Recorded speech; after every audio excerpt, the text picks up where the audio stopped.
Dans les rues de Tapalpa, des habitants encore sous le choc quelques jours après la capture d'El Mancho, l'un des plus grands barons de la drogue du pays. Antonio a tout filmé depuis sa maison. C'était terrifiant, il y avait des coups de feu partout. On voyait les hélicoptères et les avions. On entendait les mitrailleuses et des tirs air-sol et sol-air.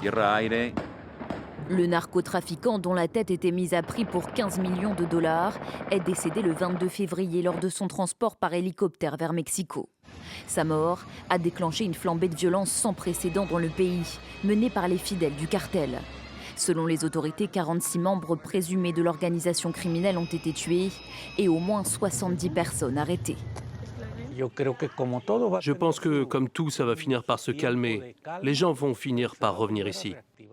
En 2 jours, l'armée mexicaine a déployé 10 000 soldats dans l'ouest du pays, notamment à Guadalajara, deuxième ville du Mexique qui doit accueillir 4 matchs de la Coupe du Monde cet été.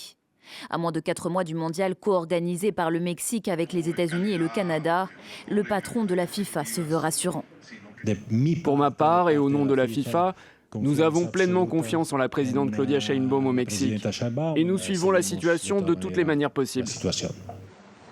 Mardi, la présidente mexicaine a assuré que la situation revenait peu à peu à la normale. Claudia Sheinbaum a également écarté tout risque pour les supporters de football attendus à Guadalajara cet été. Selon elle, toutes les garanties de sécurité seront réunies.